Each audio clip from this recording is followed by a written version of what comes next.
Okay people, this is himself. Welcome back to another Tekken 7 King guide. In this video, I'm going to show you how to use King's ground throws. He has 10 of these and each one is unique. So King's ground grabs or floor grabs can be done with DB1+3 or DB2+4. The former is a 1 break and the latter is a 2 break.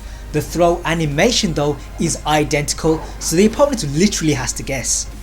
Now the first 3 ground throws are from the face up, feet towards position.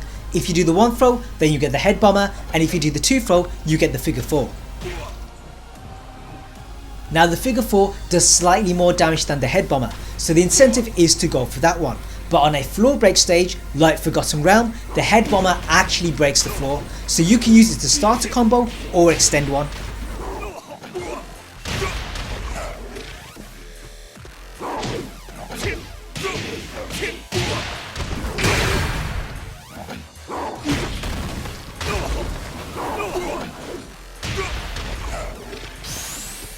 In terms of Oki, the situation is not so good.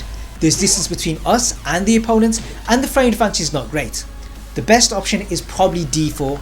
This is front rolls, side rolls and wake up kicks. But standards can block it, and recovery kick and sprint kick can beat it. To cover that, you might want to use FF4. This is mid, so it provides a mix up and it beats out sprint kick. It also counters wake up kicks. But it's -14 on block, so you risk getting punished, and recovery kick and staying down still get away. To cover that, you might want to use DB4.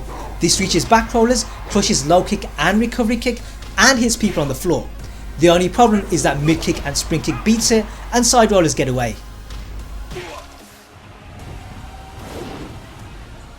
The fourth option we have is Rage Drive, and this is the best of the bunch.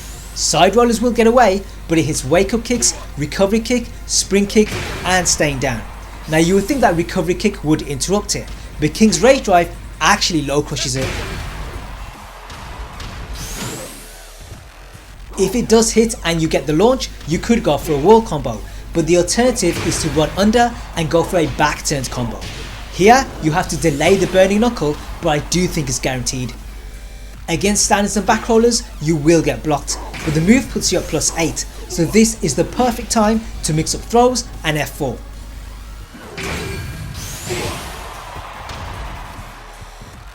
The third ground throw we have is the mini swing.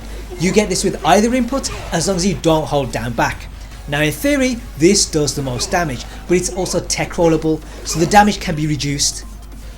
Because of that, the only time to use this is when your back's to the wall. That way they can't tech roll and you get extra damage. On top of that, you also get good Oki. What you can do is crouch dash into a throw or use standing knuckle bomb. The fourth ground throw is from face down feet away. This gives you the wing ripper. The best follow up is probably D4. This is all options apart from back rollers and staying down. To cover that, use DF1. This is mid, so it provides a mix up for back rollers. It also hits front rolls and wake up kicks. But side rollers get away and so does staying down. To cover that, you may want to use D3. This is all options apart from standing up and back rolling.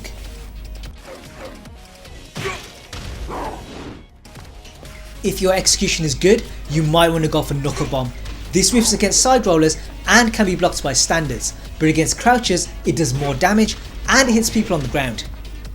It also launches wake up kicks, but the frame window is very small. What that means is that people will be inclined to side roll, but if you get a hard read on this, the best option is another ground throw, and the great thing is that you get the wing ripper again, so it just resets the situation. The fifth ground throw is shoulder crack. This is when they're face up feet away. The best follow up is D4. This is all options apart from staying down.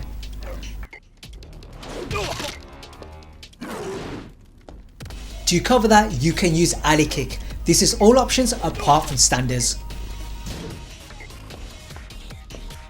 To discourage them though, you can use FT1. This is them and back rollers. But if you get a hard read, you may want to go for hop knee. This whiffs against back rollers, but against standards it launches them, and since it's back turned, you may get a burning knuckle combo. Even if you don't though, you can still get 49 damage, which is pretty good.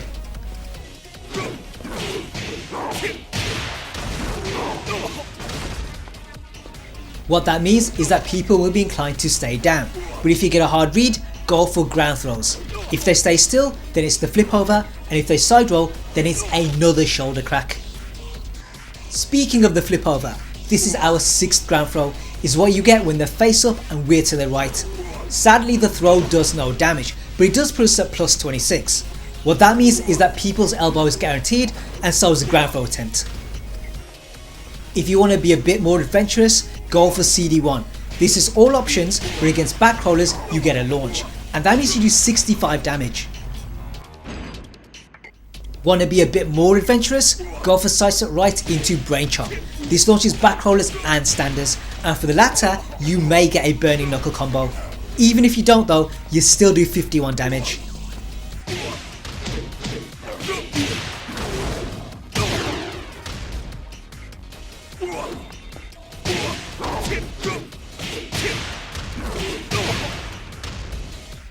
But the biggest payoff is Atlas Hammer.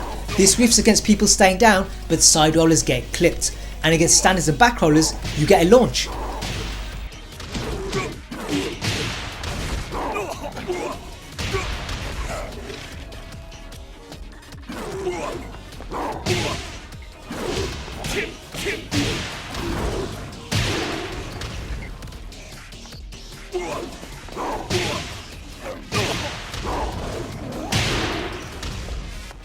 The last Oki option is Rage Drive. Just like people's elbow, this is guaranteed. Because it hits them grounded, so is a jumping elbow. What you can also do is sidewalk round to their feet and go for another ground throw. What you'll get is the half Boston Crab, and as you'll see later, this is a damn good throw. 7th ground throw is Camel Clutch. This is what you get after the flip over. Nothing is guaranteed here, but you do get a nice 50-50. D3 hits all options apart from standing and back rolling, and DF1 hits all options apart from side rolling and staying down. If you want to be a bit fancy, go for chest bump. This still beats out wake up kicks, and it puts your plus frames on block.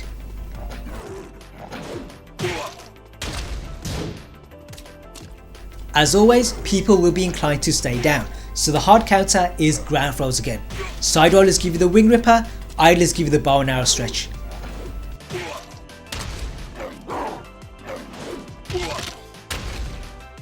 The 8th ground throw is the other flip over. This is when they're face up and we're to the left. Just like the first flip over, we get all the same options. The only difference is that with Atlas Hammer, we sidestep left rather than right. The 9th ground throw is half Boston Crab. This is when they're face down, feet towards. The great thing about this is that we get all the same options as the flip over. A people's elbow is guaranteed, and so is a rage drive. But the option I'd actually go for is another ground throw. The reason for that is that bow and arrow stretch, the 10th ground throw, is incredibly good.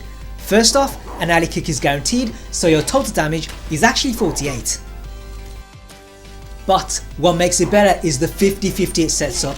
If they stand or back roll, a hawk knee is going to launch them, and since it's back turned for standers, a burning knuckle may be possible. What that means is that people are going to stay down more than ever, but the ground throws you get are just as dangerous. Here, if they stay still, you get another bow and arrow stretch, so they just face the mix up again.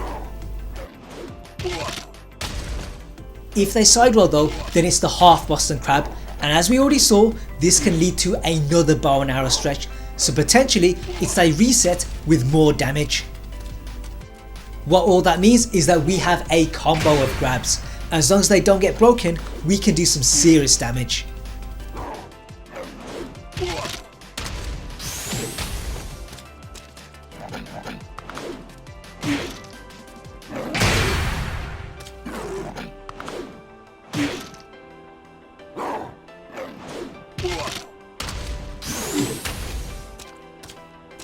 Now if you're a Marduk or Armor King player, then I've already done videos covering their ground throws. So if you want to see those, there's links in the description.